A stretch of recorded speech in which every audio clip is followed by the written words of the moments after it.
Muy buenos días. Hoy jueves vamos a reflexionar del Evangelio de San Juan, el capítulo 1, versículos 35 al 42. En aquel tiempo Juan se encontraba de nuevo allí con dos de sus discípulos. Fijándose en Jesús que pasaba, dice: «He ahí el Cordero de Dios». Los dos discípulos le oyeron hablar así y siguieron a Jesús. Jesús se volvió y al ver que le seguían les dice: «¿Qué buscáis?». Ellos respondieron: «Rabí», que quiere decir maestro, «¿dónde vives?». Les respondió: «Venid y lo veréis». Fueron pues, vieron dónde vivía y se quedaron con él aquel día. Era más o menos la hora 10:00. Andrés, el hermano de Simón Pedro, era uno de los dos que había oído a Juan y habían seguido a Jesús.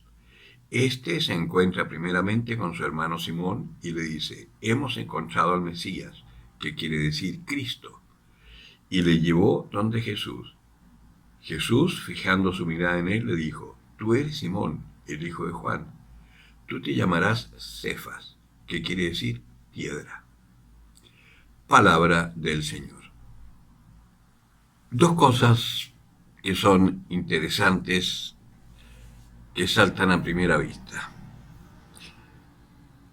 Juan, que ha sido elegido por Dios para dar testimonio del Mesías, lo señala como el Cordero de Dios, y sus discípulos, entre ellos estaba Andrés, el hermano de Pedro, lo siguen, y Juan no tiene ningún problema de celos o de querer mantener a su gente junto a él, porque tiene clara su misión, que es algo que los curas deberíamos tener siempre presente, que estamos en una parroquia no para que nos quieran a nosotros, sino que para que se encuentren con el Señor. Y muchas veces pasa que el curita lo cambia el obispo de parroquia y la gente protesta y quieren que se quede y hacen manifestaciones porque sacan al curita, porque han predicado de tal forma que la gente se queda aferrada a él. Es lo mismo que les puede pasar a ustedes en relación a mí.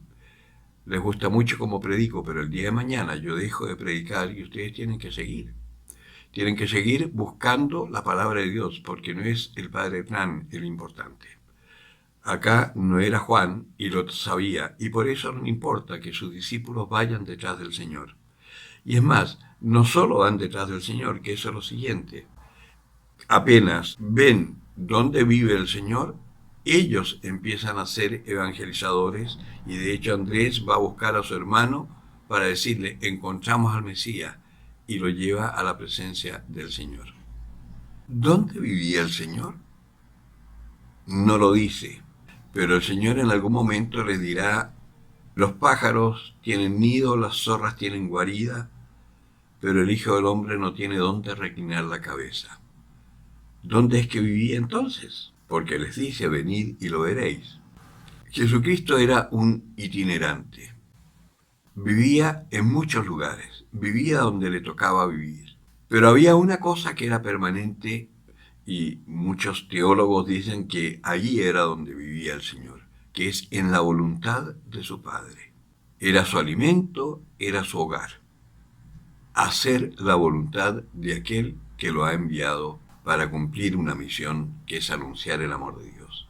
Lo que significa que nosotros como cristianos también podemos ver dónde vivía y quedarnos con él, porque no es un lugar físico.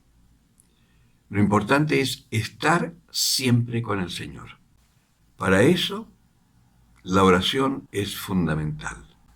El alimento espiritual, que es la Eucaristía, y el amor a los más necesitados, la limosna, la caridad. Ahí es donde vive el Señor. Y ahí es donde nos vamos a encontrar con el Señor. Y el Señor quizás no nos diga: «Tú serás Cefas», como le dijo a Pedro, pero sí te va a dar una misión, como se la dio a Pedro, como se la dio a Andrés, como se la dio a cada uno de sus discípulos. Busca la voluntad del Padre y sabrás cuál es la misión para la cual te ha creado. Y en este tiempo, que estamos con tanta esperanza de este nuevo año, es el momento perfecto para encontrarnos con Él. No perdamos tiempo, porque queda poco para que empiece una época más difícil aún que la que estamos viviendo, con las guerras, con las pestes nuevas. Tenemos que estar preparados para ser esa luz para las naciones. No nos durmamos. El que tenga oídos para oír, que oiga.